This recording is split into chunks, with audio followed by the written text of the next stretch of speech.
నమస్కారం ఘంటారావానికి స్వాగతం. ముందుగా ప్రధాన అంశాలు. ప్రజా సమస్యలపై రియల్ టైంలో స్పందించాలన్న సీఎం. ఆర్టీజీఎస్ కేంద్రం నిత్యం సేవలందించేలా ఉండాలని నిర్దేశం.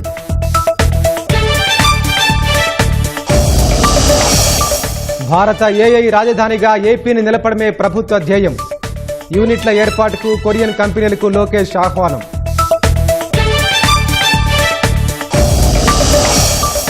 మావోయిస్టుల వైపు యువతను ఆకర్షిస్తున్న రావణ్. రాష్ట్రంలో అశాంతి అతడి ఉద్దేశమంటూ రిమాండ్ రిపోర్ట్.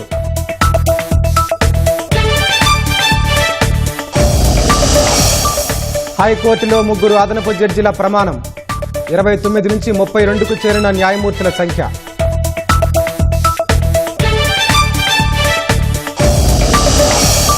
అయోధ్య రామమందిర ప్రధాన కార్యదర్శిగా కృష్ణమోహన్. ట్రస్టు కార్యవర్గ సమావేశంలో నిర్ణయం.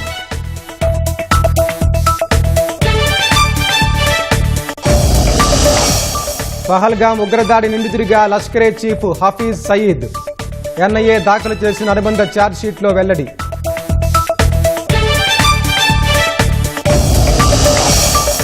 ఇరాన్ దివంగత సుప్రీం లీడర్ ఖమేనీకి కన్నీటి వీడ్కోలు. ట్రంప్ నెతన్యాహులకు మరణం సంభవించాలంటూ నినాదాలు.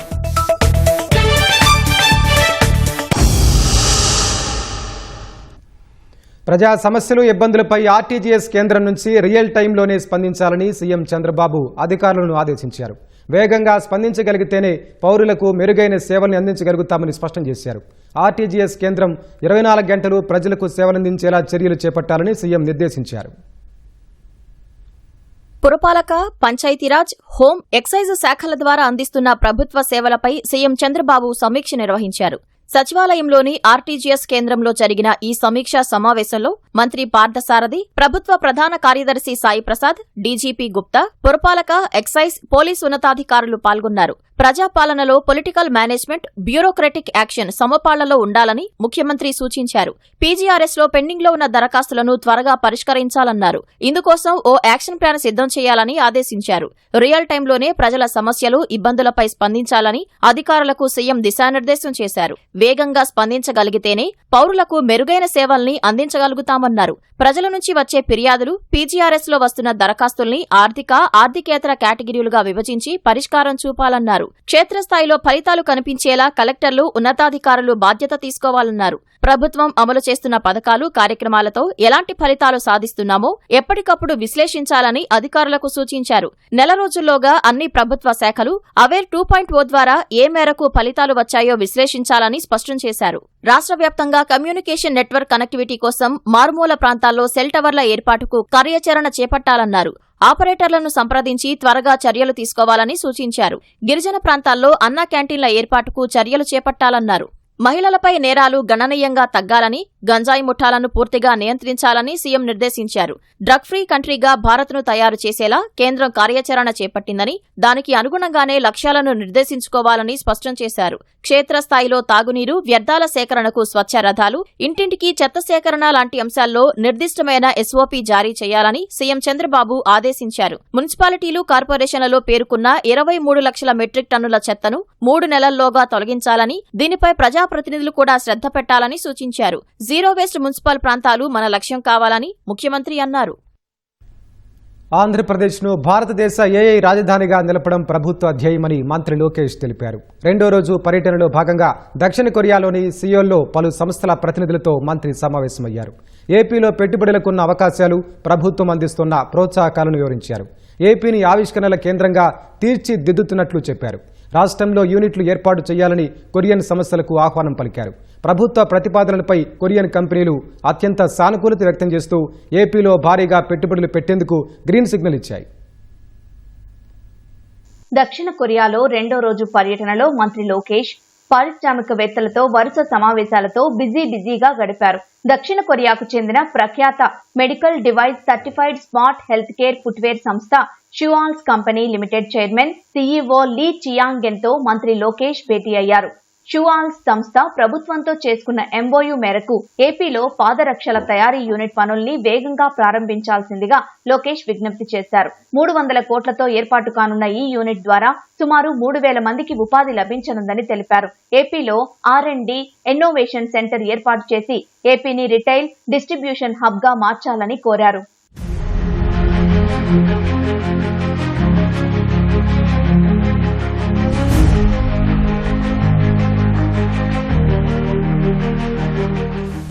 దక్షిణ కొరియాకు చెందిన electronic shelf labels IoT power electronics తయారీ సంస్థ సోలం గ్రూప్ గ్లోబల్ ఆపరేషన్స్ ఆఫీసర్ జీగాప్ తో లోకేష్ భేటీ అయ్యారు. శ్రీ సిటీలో 338 కోట్లతో EV charger power modules automotive electronics unit పనులు త్వరగా పూర్తి చేసి ఉత్పత్తి ప్రారంభించాలని కోరారు. శ్రీ సిటీ యూనిట్ లో ఎలక్ట్రానిక్ షెల్ఫ్ లేబుల్స్ ఇతర డిస్ప్లే సంబంధిత ఉత్పత్తుల తయారీ కార్యకలాపాలు విస్తరించాలని సోలం సంస్థ సీఈఓకు విజ్ఞప్తి చేశారు. సాధ్యమైనంత త్వరగా శ్రీ సిటీ యూనిట్ నిర్మాణాన్ని పూర్తి చేసేందుకు చర్యలు తీసుకుంటామని సీఈఓ చెప్పారు. భారత్లోని కంపెనీలతో భాగస్వామ్యం కుదుర్చుకుని ఏపీలో micro LED display material hub ఏర్పాటు చేయాలని సాఫ్ట్ ఈపీఐ కంపెనీ ప్రతినిధుల్ని లోకేష్ కోరారు. తిరుపతి ఐఐటీ సహకారంతో మైక్రో ఎల్ఈడీల్లో ఏటా 500 మంది టెక్నీషియన్లకు శిక్షణ ఇచ్చే అకాడమీ ఏర్పాటు చేయాలన్నారు.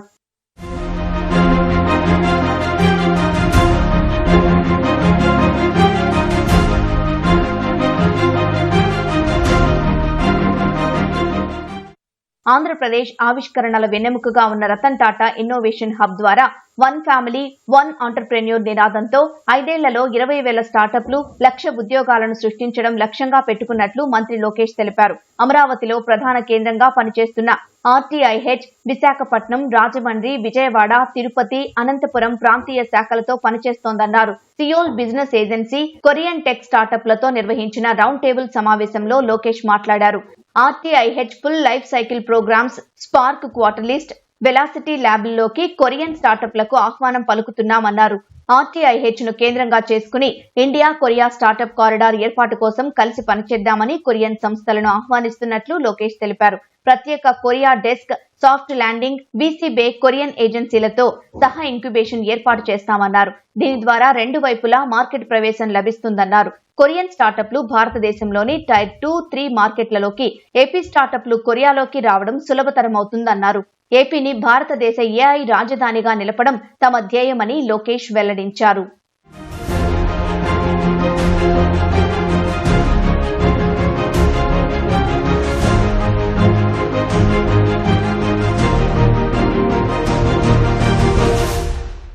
హ్యూసంగ్ heavy industries corporation power systems PU president Yokota తకేషితో సంస్థ ప్రధాన కార్యాలయంలో లోకేష్ భేటీ అయ్యారు. రాష్ట్రంలో పారిశ్రామిక అవసరాల కోసం విద్యుత్ మౌలిక సదుపాయాల విస్తరణ నేపథ్యంలో విద్యుత్ పరికరాలకు భారీ డిమాండ్ ఉందన్నారు. తిరుపతి లేదా శ్రీ సిటీ సమీపంలోని స్విచ్ గేర్లు, ఇతర విద్యుత్ పరికరాల తయారీ లేదా అసెంబ్లింగ్ యూనిట్ ఏర్పాటు చేయాల్సిందిగా లోకేష్ విజ్ఞప్తి చేశారు. Seoul semiconductors vice president Tae Hyung లీగ్ తో లోకేష్ భేటీ అయ్యారు. శ్రీ సిటీ లేదా పరిసర ప్రాంతాల్లో సియోల్ సెమీ కండక్టర్స్ సంస్థ డిస్ప్లే ఫ్యాబ్ ను ఏర్పాటు చేయాలని మంత్రి లోకేష్ విజ్ఞప్తి చేశారు. భారత్ లో నేరుగా లేదా జాయింట్ వెంచర్ ద్వారా పెట్టుబడి ప్రణాళికలు ఉన్నాయని తాయ్ హ్యూంగ్ లీ అన్నారు. Youtuber Bachalakuri Joseph alias Ravan నిషేధిత మావోయిస్టు సంస్థ వైపు యువతను ఆకర్షించేలా ప్రకటనలు చేస్తున్నారని రిమాండ్ రిపోర్టులో పోలీసులు పేర్కొన్నారు. మతపరమైన విభేదాలు రెచ్చగొట్టేలా నిందితుడి తీరు కనిపిస్తోందన్నారు. రాష్ట్రంలో అశాంతి సృష్టించాలనేది జోసెఫ్ ఉద్దేశంగా ఉందన్నారు. న్యాయస్థానానికి సమర్పించిన రిమాండ్ రిపోర్టులో కీలక అంశాలను కృష్ణా జిల్లా గన్నవరం పోలీసులు ప్రస్తావించారు. అవమానకరమైన, అసభ్యకరమైన వ్యాఖ్యలు చేస్తున్నారని వివరించారు. పదవుల్లోని వారిని దూషించడం, వ్యవస్థలపై ప్రజల్లో ద్వేషం, వైషమ్యాలు సృష్టించేలా జోసెఫ్ ప్రసంగాలు, వ్యాఖ్యలు ఉంటున్నాయని తెలిపారు. సామాజిక మాధ్యమాల ముసుగులో యువతను రెచ్చగొడుతూ రాజ్యంపై యుద్ధం చేసేలా కుట్ర పన్నుతున్న ప్రశ్న YouTuber channel director Bachalakuri Joseph alias Ravan remand రిపోర్టులో పోలీసులు కీలక అంశాలను ప్రస్తావించారు. గన్నవరం పోలీసులు న్యాయస్థానానికి సమర్పించిన ఈ నివేదికలో నిందితుడిపై మోపిన తీవ్రమైన ఆరోపణలు, అతడి కుట్రపూరిత వ్యవహార శైలిని పోసగుచ్చినట్లు వివరించారు. దేశ భద్రతకు ముప్పు కలిగించేలా వ్యవహరిస్తున్న ఇతనిపై అత్యంత కఠినమైన దేశద్రోహం చట్టాల కింద కేసులు నమోదు చేసినట్లు స్పష్టం చేశారు. నిరుద్యోగ యువతను, విద్యార్థులను రెచ్చగొట్టి నిషేధిత ఉగ్రవాద సంస్థ సిపిఐ మావోయిస్టు వైపు ఆకర్షితులయ్యేలా నిందితుడు నిరంతరం ప్రకటనలు చేస్తున్నాడన్నారు. మావోయిస్టు అగ్రనేత హిడ్మాను కీర్తిస్తూ ప్రసంగాలు చేశాడన్నారు. దర్యాప్తులో భాగంగా రావణ్ మొబైల్ ఫోన్ను పరిశీలించగా అందులో నిషేధిత మావోయిస్టు సంస్థల భావజాలానికి సంబంధించిన సమాచారాన్ని గుర్తించినట్లు పోలీసులు రిమాండ్ రిపోర్టులో పొందుపరిచారు. నిందితుడి అసలు పేరు బచ్చలకూరి జోసెఫ్, కానీ కావాలనే రావణ్ అనే పేరు పెట్టుకున్నాడని పోలీసులు రిమాండ్ రిపోర్టులో పేర్కొన్నారు. హిందూ దేవుళ్లపై అనుచిత వ్యాఖ్యలు చేయటం, పవిత్ర ఇతిహాసాలైన రామాయణ, మహాభారతాలను కించపరిచి మతపరమైన మనోభావాలను రెచ్చగొట్టాలనే కుట్రలో భాగమే ఈ పేరు మార్పు అని పోలీసులు నిర్ధారించారు. సామాజిక, మతపరమైన విభేదాలను రెచ్చగొట్టేలా నిందితుడు వ్యవస్థీకృతంగా వ్యవహరిస్తున్నాడన్నారు. ఇటీవల ఏలూరులో జరిగిన దళిత క్రైస్తవ సమావేశంలో అత్యంత అవమానకరమైన, అసభ్యకరమైన వ్యాఖ్యలు చేశాడని పేర్కొన్నారు. మతాల మధ్య చిచ్చుపెట్టి రాష్ట్రంలో అశాంతిని సృష్టించాలనే కుట్ర ఇతనిలో స్పష్టంగా కనిపించిందని పోలీసులు తెలిపారు. రాష్ట్రంలో అత్యున్నత రాజ్యాంగ పదవుల్లో ఉన్న వ్యక్తులను ఉద్దేశపూర్వకంగా దూషించాడని, ప్రజాస్వామ్య వ్యవస్థలపై ప్రజల్లో ద్వేషం, వైషమ్యాలు సృష్టించేలా పార్లమెంటరీ సంప్రదాయాలకు విరుద్ధమైన భాషను ఉపయోగించాడన్నారు. హైదరాబాద్లోని అమీన్పూర్లో ఉంటున్న 37 ఏళ్ల జోసెఫ్పై తెలుగు రాష్ట్రాల్లో ఏలూరు, కాకినాడ, అనకాపల్లి, విజయవాడ తదితర ప్రాంతాల్లో మొత్తం 9 కేసులు నమోదయ్యాయి. ఈ నెల 4న అనకాపల్లి జిల్లా వేంపాడు టోల్ ప్లాజా వద్ద నిందితుడిని పోలీసులు అదుపులోకి తీసుకున్నారు. విచారణలో నిందితుడు ఏమాత్రం సహకరించడం లేదని పోలీసులు తెలిపారు. ఆధారాలను మాయం చేసేందుకు తన సోషల్ మీడియా ఖాతాల నుంచి అభ్యంతరకరమైన వీడియోలను ఇప్పటికే తొలగించాడన్నారు. దేశద్రోహానికి పాల్పడుతున్న రావణ్కు తెరవెనుక ఉండి ఆర్థికంగా ఇతరత్రా సహకరిస్తున్న వ్యక్తులు, శక్తులు ఎవరో తేల్చాల్సి ఉందని కోర్టుకు తెలిపారు. దర్యాప్తు ప్రాథమిక దశలో ఉన్నందున సాక్ష్యాలను తారుమారు చేయకుండా 15 రోజుల జ్యుడిషియల్ రిమాండ్ విధించాలని కోరారు. గన్నవరం పోలీస్ స్టేషన్లో నిందితుడిపై క్రైమ్ నంబర్ 188/2026 కింద అత్యంత కఠినమైన నాన్ బెయిలబుల్, కాగ్నిజబుల్ సెక్షన్లు నమోదు చేశారు. దేశానికి వ్యతిరేకంగా జరిగే నేరాలను వివరించే బిఎన్ఎస్ 147 నుంచి 152 సెక్షన్లను ఇతనిపై ప్రయోగించారు. సెక్షన్ 147 ప్రభుత్వానికి వ్యతిరేకంగా యుద్ధం చేయటం లేదా ప్రోత్సహించడం, సెక్షన్ 148 ప్రభుత్వానికి వ్యతిరేకంగా యుద్ధం చేయడానికి కుట్ర పన్నటం, సెక్షన్ 152 భారతదేశ సార్వభౌమాధికారం, ఐక్యత, సమగ్రతకు భంగం కలిగించేలా విచ్ఛిన్నకర చర్యలను ప్రోత్సహించడం కింద కేసు నమోదు చేశారు. ఉపా చట్టం సెక్షన్ 13 కింద కూడా కేసు నమోదు చేశారు. చట్టవిరుద్ధమైన కార్యకలాపాల్లో పాల్గొన్నా లేదా అలాంటి కార్యకలాపాలు చేయమని ఇతరులను ప్రేరేపించినా ఈ సెక్షన్ కింద శిక్షిస్తారు. నిషేధిత ఉగ్రవాద సంస్థ కార్యకలాపాలను ప్రోత్సహించే ఉద్దేశంతో ఆ సంస్థకు మద్దతు తెలపడం ద్వారా సెక్షన్ 39 కింద కేసు నమోదైంది. దేశ సార్వభౌమాధికారానికి భంగం కలిగించారనే ఆరోపణలతో నమోదైన కేసులో కోర్టు నిందితుడికి ఈ నెల 18 వరకు రిమాండ్ విధించింది. బచ్చలకూరి జోసెఫ్ అలియాస్ రావణ్పై చట్టపరమైన చర్యలు తీసుకోవాలని కోరుతూ శ్రీకాకుళం జిల్లా జనసేన నాయకులు పోలీసులకు ఫిర్యాదు చేశారు. హెచ్ఎల్ నియోజకవర్గ జనసేన ఇన్ఛార్జ్ విశ్వక్సేన్ ఆధ్వర్యంలో రణస్థలం మండలంలోని జేఆర్పురం పోలీస్ స్టేషన్లో ఫిర్యాదు ఇచ్చారు. ప్రజల మనోభావాలను దెబ్బతీసేలా వ్యవహరించిన వారిపై చట్ట ప్రకారం చర్యలు తీసుకోవాలని జనసేన పార్టీ తరపున విజ్ఞప్తి చేశారు. రాష్ట్ర హైకోర్టు అదనపు న్యాయమూర్తులుగా జస్టిస్ సునీత గంధం, justice Alapati Giridhar, justice CH Purushottam Kumar ప్రమాణం చేశారు. అదనపు న్యాయమూర్తులతో హైకోర్టు ప్రధాన న్యాయమూర్తి జస్టిస్ లేసా గిల్ ప్రమాణం చేయించారు. 3 అదనపు న్యాయమూర్తుల నియామకానికి రాష్ట్రపతి ఆమోదం తెలపడంతో కేంద్ర న్యాయశాఖ అధికారికంగా నోటిఫికేషన్ జారీ చేసింది. ఈ నియామకాలతో హైకోర్టులో న్యాయమూర్తుల సంఖ్య 29 నుంచి 32కు చేరింది. సముద్రమే వారి జీవనాధారం, అలలపైనే వారి జీవితం. కానీ అదే సముద్రం నేడు 7 కుటుంబాల్లో తీరని ఆవేదనను నింపింది. జూలై 1న వేటకెళ్లిన విశాఖ జాలరపేట మత్స్యకారులు సముద్రంలో గల్లంతై 3 రోజులైనా 6 ఆచూకీ ఇంకా లభించలేదు. తమ వారు క్షేమంగా తిరిగి రావాలని ఫిషింగ్ హార్బర్ వద్ద బాధిత కుటుంబాలు కన్నీరు మున్నీరవుతున్నాయి. నేవీ, కోస్ట్ గార్డ్ బలగాలు శ్రమిస్తున్న వాతావరణం అనుకూలించగా రెస్క్యూ ఆపరేషన్ సవాల్గా మారింది. విశాఖ ఫిషింగ్ హార్బర్ నుంచి సముద్రంలో వేటకెళ్లి గల్లంతైన మత్స్యకారుల కోసం గాలింపు కొనసాగుతోంది. మొత్తం 7 మంది ఈ నెల 1న వేటకెళ్లారు. ఈ నెల 4వ తేదీ సాయంత్రం సముద్రంలో వారి బోటు బోల్తా పడింది. మరుసటి రోజు 5వ తేదీ ఉదయం అందులో ఒకరు సురక్షితంగా ఒడ్డుకు చేరుకున్నారు. మిగిలిన 6 ఆచూకీ కోసం 2వ రోజు నేవీ, కోస్ట్ గార్డ్ సిబ్బంది సంయుక్తంగా రెస్క్యూ ఆపరేషన్ కొనసాగించారు. ప్రమాదం నుంచి బయటపడిన మత్స్యకారుడు ఇచ్చిన సమాచారం ఆధారంగా సెర్చ్ ఆపరేషన్ చేస్తున్నారు.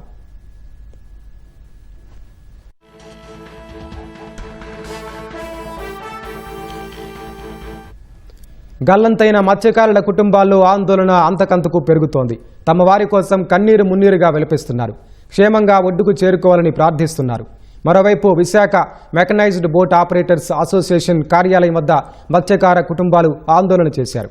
తమ వారి ఆచూకీ తెలపాలంటూ కార్యాలయం ముందు బైఠాయించి నిరసన తెలిపారు.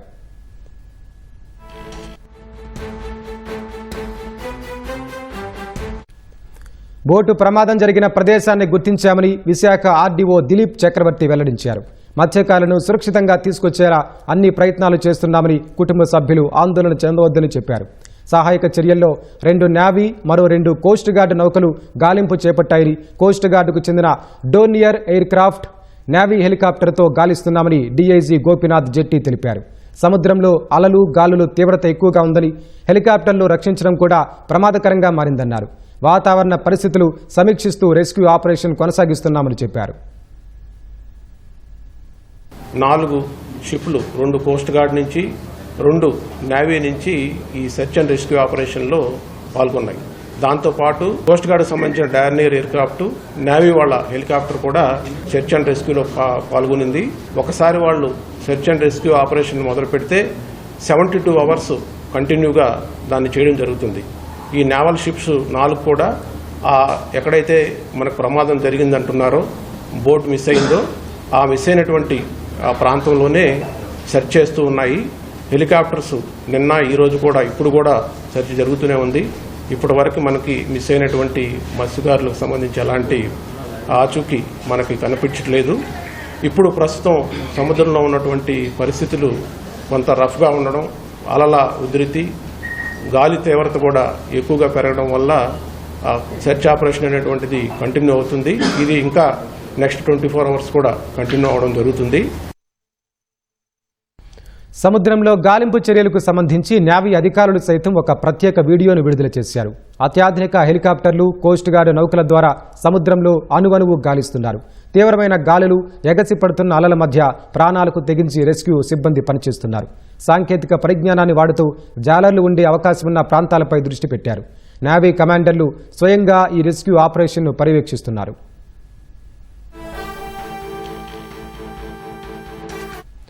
ప్రమాదం నుంచి ప్రాణాలతో బయటపడిన మత్స్యకారుడు కారి చిన్నను వాణిజ్య నౌక నుంచి సురక్షితంగా తరలించారు. నేవీ హెలికాప్టర్లు ఆయన్ను తీరానికి తీసుకొస్తున్నారు. విద్యుత్ బస్సుల కొనుగోలు నిర్ణయాన్ని వెనక్కి తీసుకోవాలనే డిమాండ్తో ప్రకటించిన కార్యాచరణ కొనసాగుతుందని ఆర్టీసీ ఉద్యోగ సంఘాలు నేతలు స్పష్టం చేశారు. విజయవాడలో ఆర్టీసీ ఉన్నతాధికారులతో ఉద్యోగ సంఘాల ఐకాసా ప్రతినిధులు సమావేశమయ్యారు. ప్రభుత్వ స్థాయిలో, ఆర్టీసీ యాజమాన్య స్థాయిలో పరిష్కరించాల్సిన డిమాండ్లను విభజన చేసినట్లు తెలిపారు. సమావేశం మొక్కుబడిగా జరిగిందని ఐకాసా నేతలు అసంతృప్తి వ్యక్తం చేశారు. రోజు 10 లక్షలు అంటే ఆషామాషి కాదు. ఆ ప్రజలకు తగ్గట్టుగా కనీసం 4000 బస్సులు ఇవాళ డీజిల్ ప్రొక్యూర్మెంట్ అనేది తక్షణం జరగకపోతే వచ్చే ఇబ్బందులన్నీ కూడా వివరించడం జరిగింది. భవిష్యత్తులో పుష్కరాలు కానీ, రేపు సంక్రాంతి, దీపావళి లాంటివి మేజర్ ఫెస్టివల్స్ లో ప్రజలు పడే ఇబ్బందులకు ముందుగా గమనించి ఇవాళ యాజమాన్య దృష్టికి తీసుకురావడం. అదేవిధంగా ఇంతకుముందు జరిగిన విషయాల్లో ఈ రోజు కూడా ప్రభుత్వం దృష్టికి తీసుకెళ్తామనే తప్ప ఇందులో ఈ అంశం పరిష్కారం చేసాం, రిక్రూట్మెంట్ చేస్తామని కానీ, కొత్త బస్సులకు సంబంధించి కానీ, మిగతా వాటికి సంబంధించి ఎక్కడ ఏ విధమైనటువంటి హామీ వచ్చినటువంటి పరిస్థితి లేదు. విద్యుత్ బస్సులు అనేది ఆర్టీసీ కొనుగోలు చేయాలి, ఆర్టీసీ సిబ్బందితో నిర్వహించాలి, మెయింటెనెన్స్ చేయాలి అనే డిమాండ్ని ఆర్టీసీ అధికారులు పరిష్కరించేది కాదు. ప్రభుత్వం నుంచి రావాల్సిన హామీ ఉంది. అందుకే ఈరోజు స్పష్టంగా మేము చెప్పిన అంశాలంటూ కూడా ఆర్టీసీ ఎగ్జిక్యూటివ్ డైరెక్టర్స్ ప్రభుత్వ పరిధిలో ఉండండి రాసుకొని జేఏసీ అభిప్రాయాలు ప్రభుత్వం దృష్టికి తీసుకెళ్తామన్నారు. దాంట్లో స్పష్టంగానే మేము ఈ ఉద్యోగ సంఘాల జేఏసీగా ఒకటే చెప్పాం, ఎట్టి పరిస్థితుల్లో కూడా ఏదైతే ఈ ఎలక్ట్రికల్ బస్సులు ప్రభుత్వం తేవాలనుకుంటుందో ప్రైవేట్ ఆపరేటర్ ద్వారా వాటిని వెనక్కి తీసుకోవాలని, మూసివేసిన డిపోలను సంబంధించి ఏదైతే విద్యాధరపురం, గుంటూరు 2 డిపో, నెల్లూరు డిపోలని యథావిగా తెరవడంతో పాటు మంగళం డిపోని ఖాళీ చేయించాలనుకుంటున్నారు, దాన్ని కొనసాగించాలని చెప్పి చెప్పడం జరిగింది. విలీనం నాటికి 53,000 మంది ఉద్యోగులు ఉంటే ఇవాళ 43,000 మంది ఉద్యోగులు ఉన్నాం. 2035 నాటికి ఇవాళ ఉన్న 43,000 మంది ఉద్యోగులు 23,000 మంది ఉద్యోగులు మాత్రం ఉంటారు. అంటే భవిష్యత్తులో రిక్రూట్మెంట్ ఉండదు. రిక్రూట్మెంట్ లేకుండా మొత్తం ప్రైవేట్ ఆపరేటర్లతోనే వ్యవస్థను నడుపుతామంటే దీన్ని తీవ్రంగానే జేఏసీగా వ్యతిరేకిస్తున్నాం. అయోధ్య రామ మందిరం విరాళాల చోరీ వివాదం నేపథ్యంలో జరిగిన శ్రీరామ జన్మభూమి తీర్థక్షేత్ర ట్రస్ట్ అత్యవసర సమావేశంలో కీలక పరిణామాలు చోటు చేసుకున్నాయి. ట్రస్ట్ తాత్కాలిక ప్రధాన కార్యదర్శిగా కృష్ణమోహన్కు కీలక బాధ్యతలు అప్పగించారు. ట్రస్ట్ అధ్యక్షుడు మహంత్ నృత్య గోపాలదాస్ వారసుడు మహంత్ కమల్ నయన్ దాస్ ఈ వివరాలు వెల్లడించారు. కొత్త నిర్ణయాలు తీసుకున్న ఈ అత్యవసర సమావేశానికి మాజీ ప్రధాన కార్యదర్శి చంపత్ రాయ్ హాజరు కాలేదని ఆయన స్పష్టం చేశారు. భక్తుల నుంచి వచ్చిన విరాళాల చోరీ ఆరోపణలపై నైతిక బాధ్యత వహిస్తూ చంపత్ రాయ్, ట్రస్టీ అనిల్ మిశ్రా తమ పదవుల నుంచి తప్పుకున్నారు. ఆ రాజీనామాలను ట్రస్ట్ ఆమోదించింది. ఆలయ పారదర్శకతను కాపాడేందుకు, దర్యాప్తు సజావుగా సాగేందుకు ట్రస్ట్ ఈ తాత్కాలిక నియామకాన్ని చేపట్టింది. రిటైర్డ్ ఐఎఫ్ఎస్ అధికారి, ఆర్ఎస్ఎస్ సీనియర్ నేత అయిన కృష్ణమోహన్ ఇకపై ట్రస్టు రోజువారీ పరిపాలనా వ్యవహారాలను పర్యవేక్షించనున్నారు.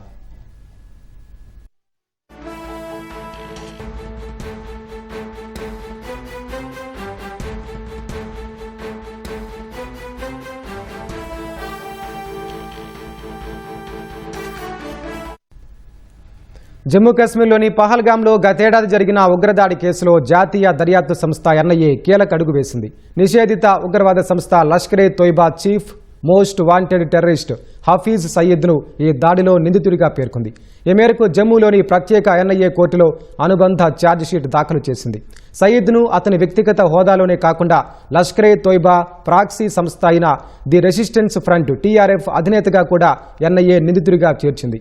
సరిహద్దుల అవతల నుంచి ఉగ్రవాదాన్ని పెంచి పోషిస్తున్న పాకిస్తాన్ కుట్రలను, ఈ కేసులో హఫీజ్ సయీద్ పాత్రను శాస్త్రీయ, క్షేత్రస్థాయి ఆధారాలతో సహా ఎన్ఐఏ కోర్టుకు సమర్పించింది. హఫీజ్ సయీద్పై బిఎన్ఎస్ 2023తో పాటు ఉగ్రవాద నిరోధక చట్టం 1967లోని పలు కఠినమైన సెక్షన్ల కింద కేసులు నమోదు చేసింది. భారత్కు వ్యతిరేకంగా యుద్ధం ప్రకటించడం, సరిహద్దు అవతల నుంచి ఉగ్రదాడులకు వ్యూహాత్మక కుట్రలు పన్నడం వంటి తీవ్రమైన ఆరోపణలను ఛార్జిషీట్లో ఎన్ఐఏ మోపింది. గతేడాది డిసెంబర్ 15న ఎన్ఐఏ దాఖలు చేసిన 1597 పేజీల ప్రధాన ఛార్జిషీట్కు కొనసాగింపుగా ఈ తాజా అనుబంధ ఛార్జిషీట్ను సమర్పించారు. ఇరాన్ దివంగత supreme leader Ayatollah Ali Khamenei అంతిమ యాత్రకు లక్షలాది మంది తరలివచ్చారు. ఇరాన్ రాజధాని టెహరాన్ వీధులు జనసంద్రంగా మారాయి. ప్రజలు, ప్రముఖులు నల్లటి దుస్తులు ధరించి తమ ప్రీతమ నేతకు కన్నీటి వీడ్కోలు పలికారు. అమెరికా, ఇజ్రాయెల్కు వ్యతిరేకంగా నినాదాలు చేశారు.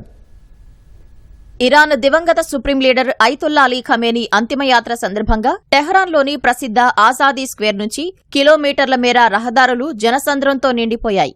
2020లో జనరల్ ఖాసిం సులేమానీ అంత్యక్రియల నాటి రికార్డును సైతం ఈ జనసందోహం దాటేసింది. ఫిబ్రవరి 28న జరిగిన దాడిలో ఖమేనీతో పాటు ఆయన కుటుంబ సభ్యులు కొందరు ప్రాణాలు కోల్పోయారు. దీంతో ఆగ్రహంతో రగిలిపోతున్న ప్రజలు అమెరికా అధ్యక్షుడు డొనాల్డ్ ట్రంప్, ఇజ్రాయెల్ ప్రధాని నెతన్యాహులకు వ్యతిరేకంగా ఆరోపణలు చేశారు. వారికి మరణం సంభవించాలంటూ నినాదాలు చేశారు.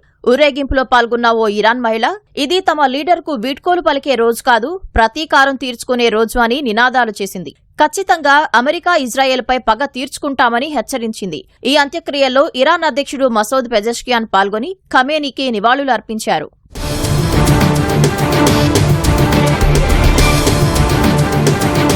ఖమేనీ భౌతిక కాయం ఉంచిన ట్రక్ టెహరాన్ వీధుల గుండా దాదాపు 12 గంటల పాటు ప్రయాణించనుంది. ఈ అంత్యక్రియల దృష్ట్యా గురువారం వరకు ఇరాన్లో సంతాప దినాలు ప్రకటించారు. రవాణా, విమాన సర్వీసులు, నిత్యావసర కార్యకలాపాలను తాత్కాలికంగా నిలిపివేశారు. గురువారం నాడు ఖమేనీ జన్మస్థలమైన మషద్లోని ఇమాం రెజా సమాధి వద్ద అంత్యక్రియలు పూర్తి కానున్నాయి.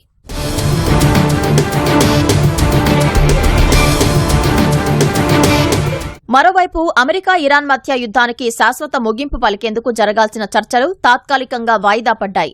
ఈ నెల 11న పాకిస్తాన్ వేదికగా ఈ చర్చలు జరిగే అవకాశం ఉంది. ఇరాన్ తదుపరి సుప్రీం లీడర్గా బాధ్యతలు స్వీకరించిన ముజ్తబా ఖమేనీ ఇంకా ప్రజల ముందుకు రాలేదు. తండ్రిపై జరిగిన దాడిలోనే ఆయన కూడా గాయపడ్డారు. ఇజ్రాయెల్ నుంచి ప్రాణాపాయం ఉండటంతో ఆయన ప్రస్తుతం అజ్ఞాతంలో ఉన్నట్లు తెలుస్తోంది.